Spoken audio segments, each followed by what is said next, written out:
that historically Republican presidencies have underperformed a little bit compared to Democratic presidencies. I think there's a real important timing here that matters. If you're taking your data from election day to election day, that may give you one result that might look a little different than if you're taking your data from inauguration day to inauguration day. And so it's really important that you understand how this information is gathered and presented to you before you're using it to influence your decision making. So that's one point. Another point there is that you can't skip a given political party's tenure in office in order to try to get a better rate of return. The value of compounding is worth so much more than trying to select which party's in office while you're trying to make your investments. And so that, is a big argument, obviously, for time in the market is better than timing the market. It's fairly straightforward. But the value of compounding is what really makes that happen. And you just cannot take a zero when you would be statistically likely to have a positive result. You can't take a zero instead because you're afraid of the volatility. It will impact your compounding so significantly that it's very obviously not worth it.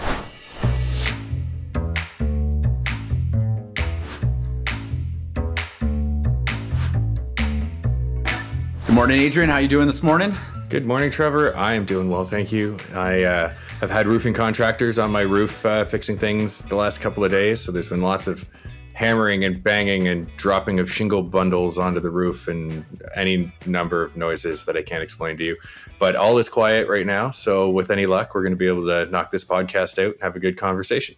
How are you doing? I'm doing well. It hasn't been quite as crazy here. We've had some neighbors doing some work outside, so it's been a little bit loud the last few days as well. But just like you, it's all nice and quiet here, which is great for when you try to do a podcast. Yeah, fingers crossed. Let's go. Yeah. So this week is going to be a little bit different than what we've done. I think this is a really important topic, so I'm really excited to talk with you about it. But this week we're not going to have a guest; it's just you and I. That's right. Yep. Happy to have a chat with you. Turns out I actually like talking to you, so this should be lots of fun. Well, that's very nice and kind of you. And it's recorded now, so it'll be there for forever and ever. So, yeah. Right. So this week we're going to talk about the presidential election, which apparently is happening south of the border. We're not going to talk about who we think should win. We're going to try to keep it very non-political in the conversation. But I think what is interesting and a question that I think you and I have been getting from our clients an awful lot is, how does this actually impact the markets? And should we be worried? And what if Harris gets in? And what if Trump gets back in? What's that going to do for my investments? So we're going to take a little bit of a spin on it this way. We've got some visuals that we'll hopefully be able to put up on the YouTube channel as well and share them, because I think there's some really interesting pieces there. So without further ado, let's jump into it.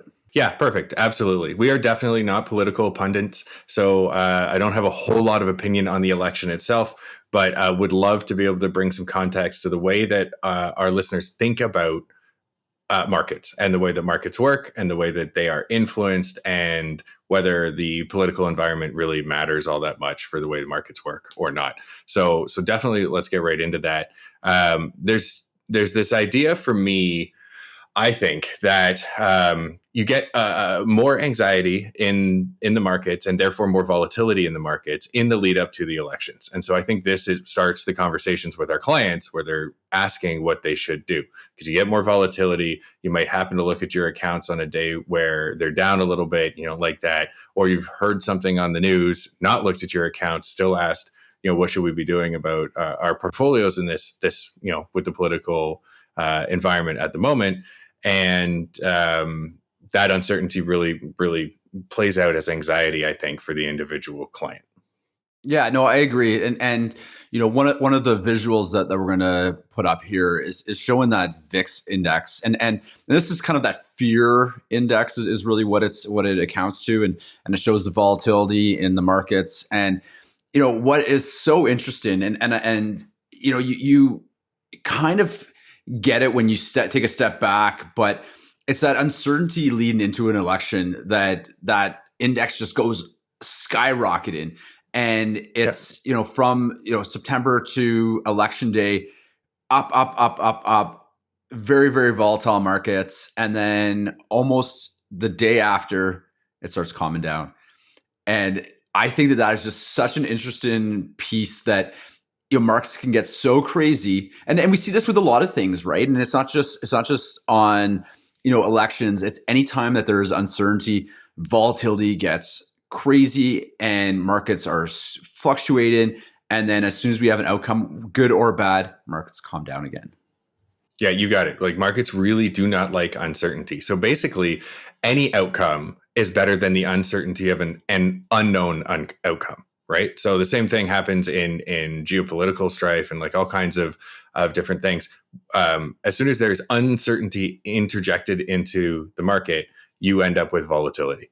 And so the opposite of that, of course, is as uncertainty alleviates, you get less volatility. And so, we tend to see that. And so I would argue that the fact that somebody gets elected is significantly more important than who gets elected as far as the markets are concerned. Yeah, and this and kind of what we're going to talk about today is, I think it's going to shed the light on that a little bit more. But we saw this volatility, very recently with the interest rates and with the Fed, trying to decide whether they were going to drop interest rates, by how much. Lots of speculation on a bunch of different numbers where they're going to hold, and then volatility leading up to that, and again it just kind of died off after, and people were like, okay, 50 basis points, I know what to do with that, and they were able to kind of move on. So it is really that kind of lead up to any big decision that is really the kind of the key piece there. So I guess the next thing is volatility is fluctuation in the markets. What actually happens when a Republican or a Democrat gets in? Right. So if we look back historically over the previous election cycles and the previous presidents, there's actually for me there was a surprising amount of unexpected information here. For the last two presidents, like Biden's presidency, the market is at this point up around 55%. I believe the Trump presidency for its period was up 67%. Prior to that was Obama, up 181%. A hugely positive, presidency as far as the markets are concerned. Also coming off a particularly negative starting point, though, because Obama was elected in 2008. And so you had the great financial crisis, and he was able to ride the wave out of that. The opposite of that was George Bush, who ended his presidency in 2008 when he handed it off to Obama.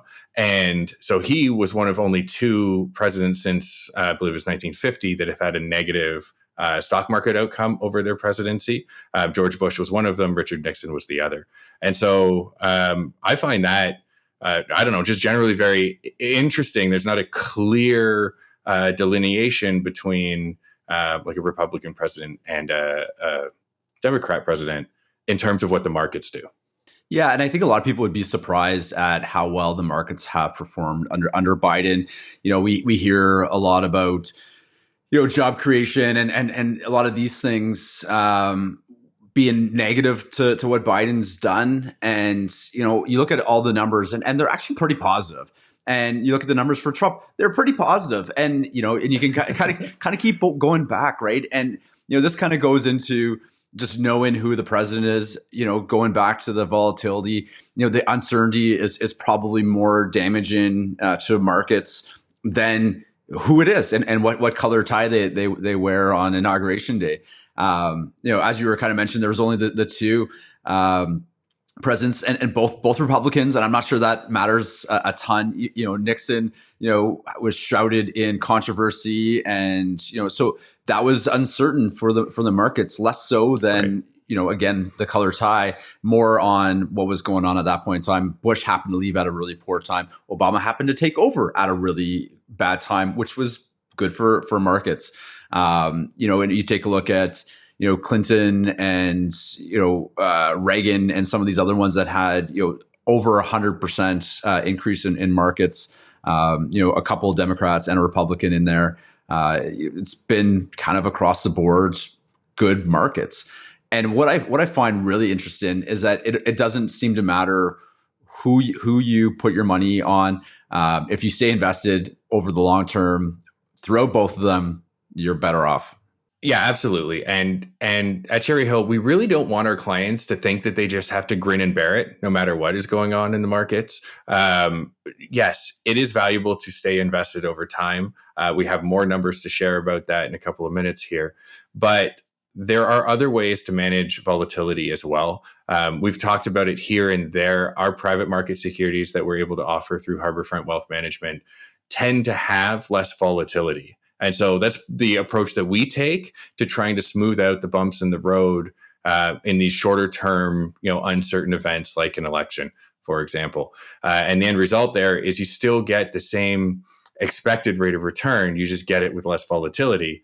And frankly, for most of our clients in their, approaching or in retirement years, that volatility really starts to get uncomfortable pretty quickly. And so there are some approaches you can take to try to make this not matter. That doesn't mean we're not going to still talk about it. And it doesn't mean that when you watch the news as a client, you aren't still concerned about what's going on out there. But it just makes it a little easier when you take a look at your statement and the numbers are still pretty strong.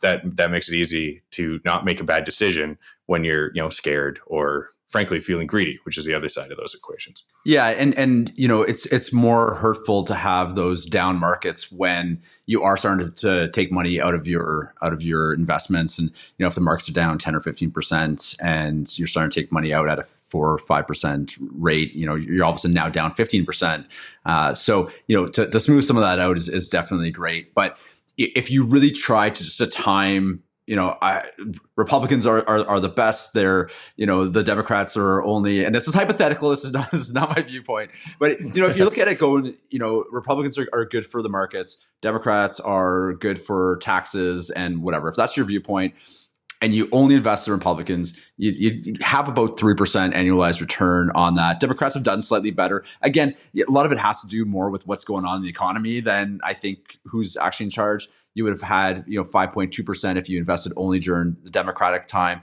and then 8.3% if you just stayed throughout the time in the S&P 500. So it really just goes to show that who is in charge has really less to do with the overall market. And when you and I were chatting earlier, I think people forget sometimes what the market actually is, and it is a collection of the biggest, strongest companies in certain areas, and depending on whether you're S&P 500 or the Dow, or it doesn't really matter. It has different kind of criteria, but it's a collection of companies. And at the end of the day, I don't think Nvidia or Apple care that much who's in charge. They're going to keep putting out phones, they're going to keep building chips, they're going to keep doing those things, and they're going to keep making money. Yeah, absolutely. There's a couple of points to hit on there. Back to the idea that historically Republican presidencies have underperformed a little bit compared to Democratic presidencies. I think there's a real important timing here that matters. If you're taking your data from election day to election day, that may give you one result that might look a little different than if you're taking your data from inauguration day to inauguration day. And so it's really important that you understand how this information is gathered and presented to you before you're using it to influence your decision making. So that's one point.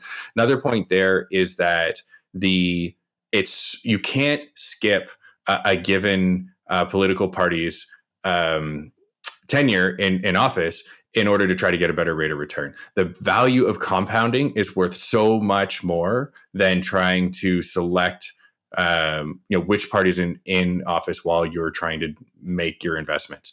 And so that, is a big argument, obviously, for time in the market is better than timing the market. It's fairly straightforward. But the value of compounding is what really makes that happen.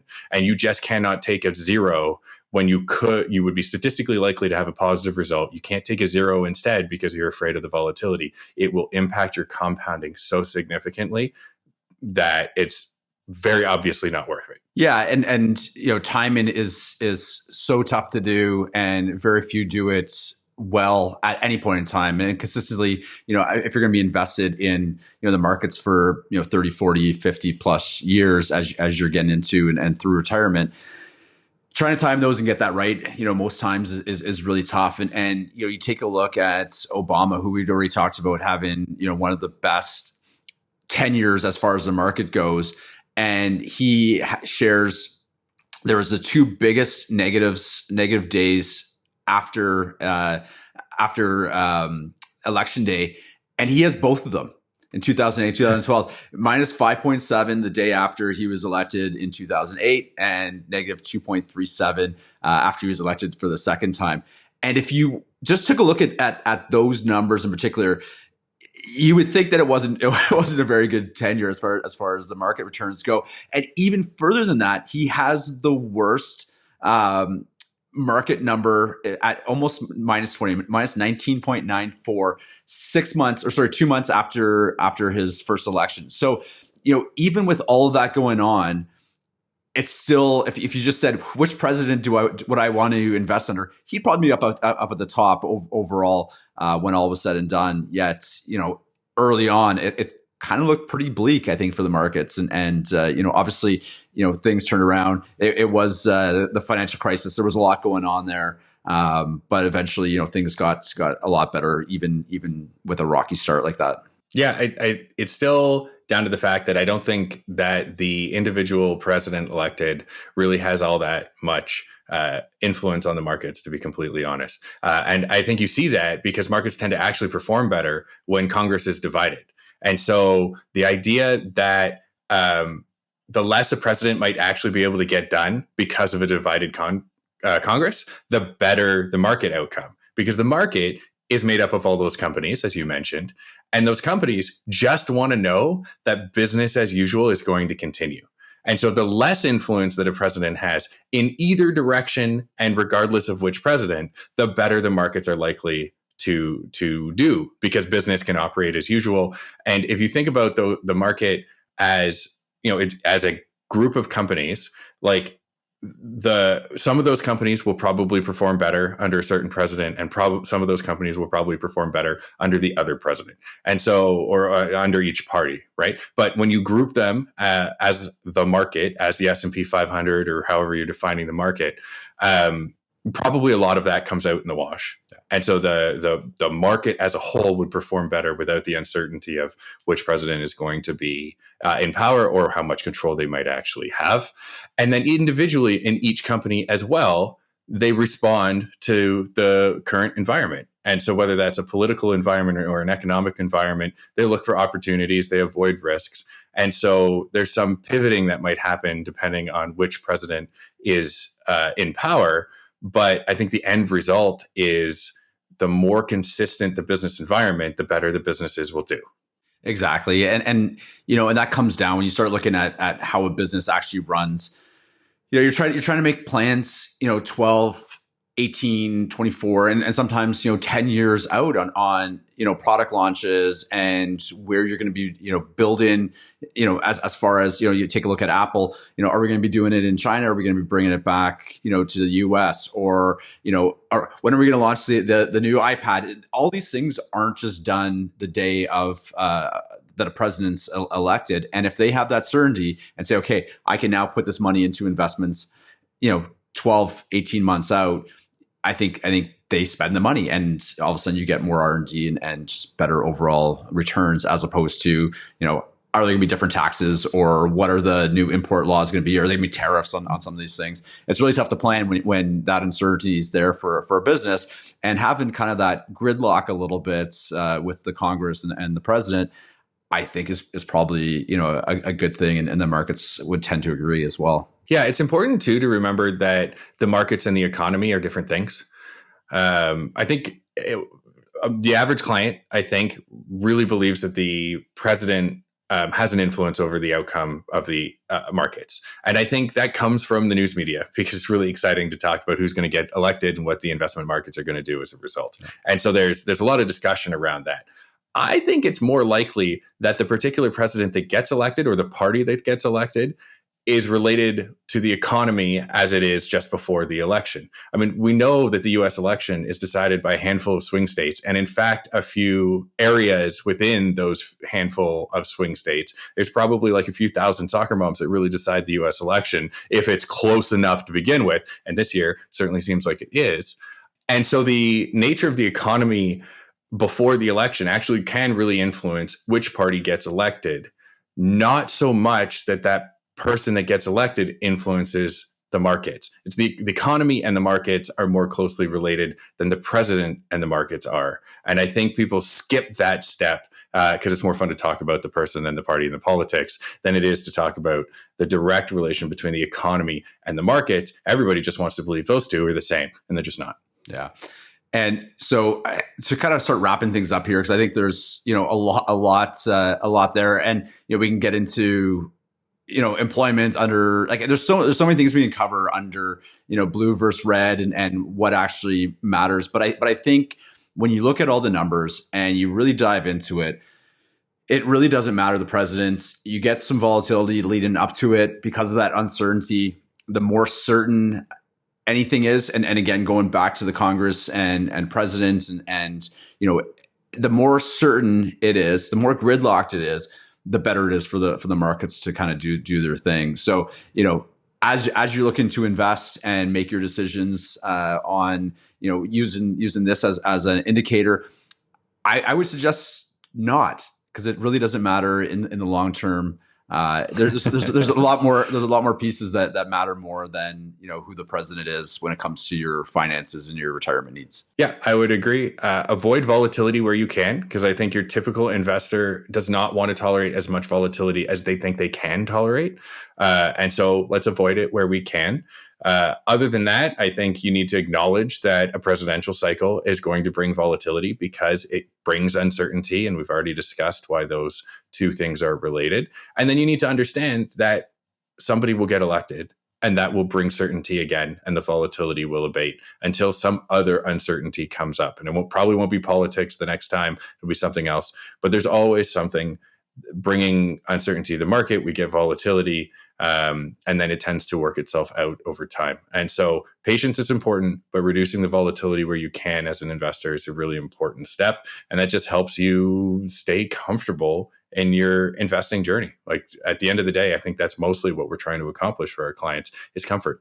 Exactly. Yeah. Good returns with less volatility is a good key at almost every stage, but definitely as you're getting closer to retirement, for sure. Absolutely. Well, Adrian, this was fun. I'm so happy we were able to get on and talk about this. I think it's such an interesting topic, and it gets brought up a lot during this election cycle. And hopefully that sheds some light on it for some people that are looking to make some good decisions with their finances.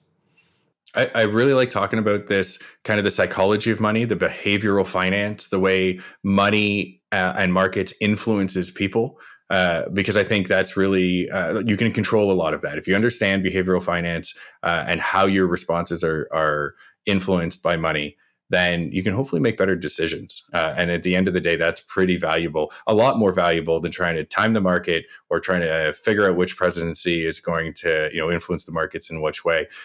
Influence your own decisions for the better. You'll have a better total outcome. Wonderful. We've got a couple of great guests coming up over the next couple of weeks where we get back into, having some great discussions with guests. But this was fun, Adrian. And we'll talk again soon. Yeah, sounds good. Thanks for joining me, Trevor. It was a great conversation. Take care.